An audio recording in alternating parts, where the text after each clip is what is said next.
होला कौन इंसान के धन के बहल ठीक होई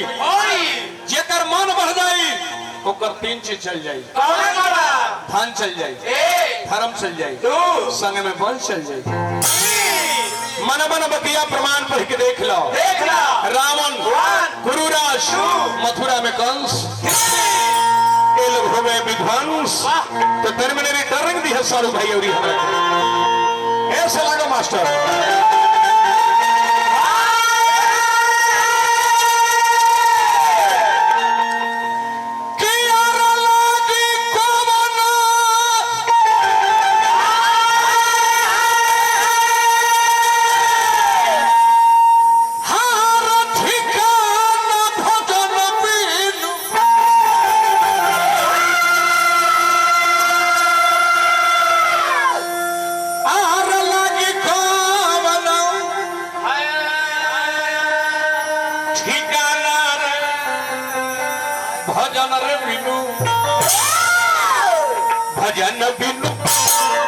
भजन बिनु अरे लागी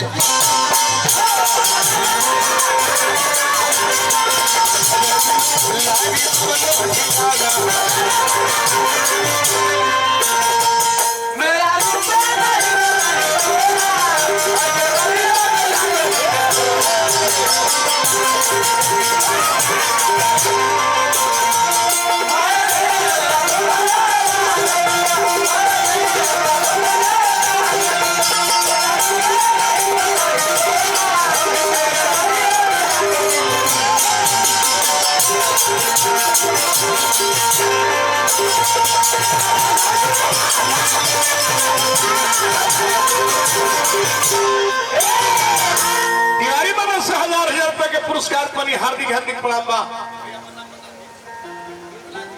पिंटू के से पुरस्कार बा हार्दिक हार्दिक प्रणाम बा अरे आकाश क्या बताएगा कि रातें कितनी गई है ये आकाश क्या बताएगा कि रातें कितनी गई है पूछना है तो सितारों से पूछो नदियां कितनी उफान मारी है लहरें क्या बताएंगे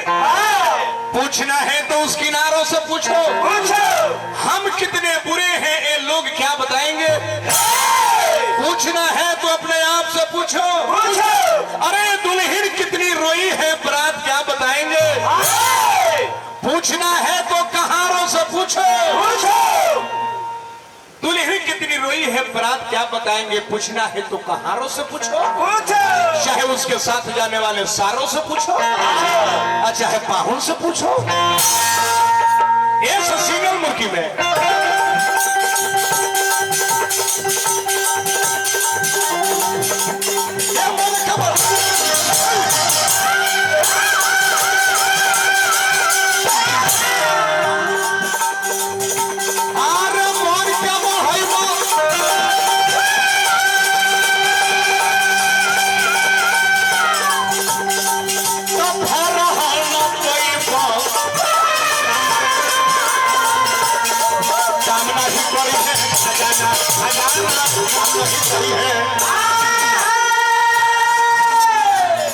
धन धर्म संग कंसरे लूटा जाए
माने हमारा भोरद्वारी बाबा के आशीर्वाद गिरता है रुपए के बारिश रुपए के गंदू का आदमी हमारा सुख भैया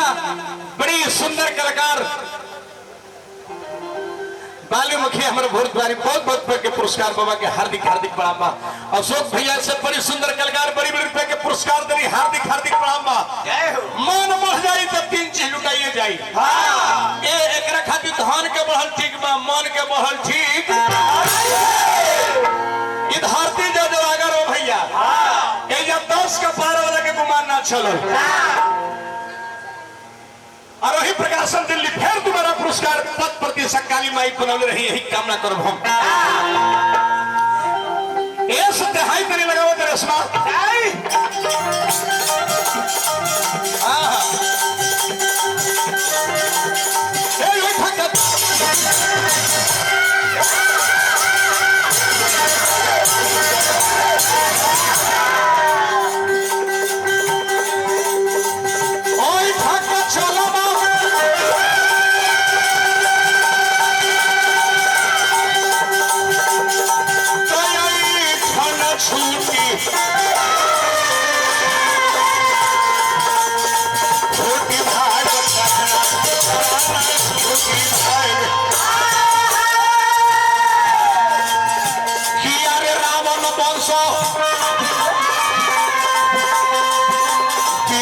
सरे हो गई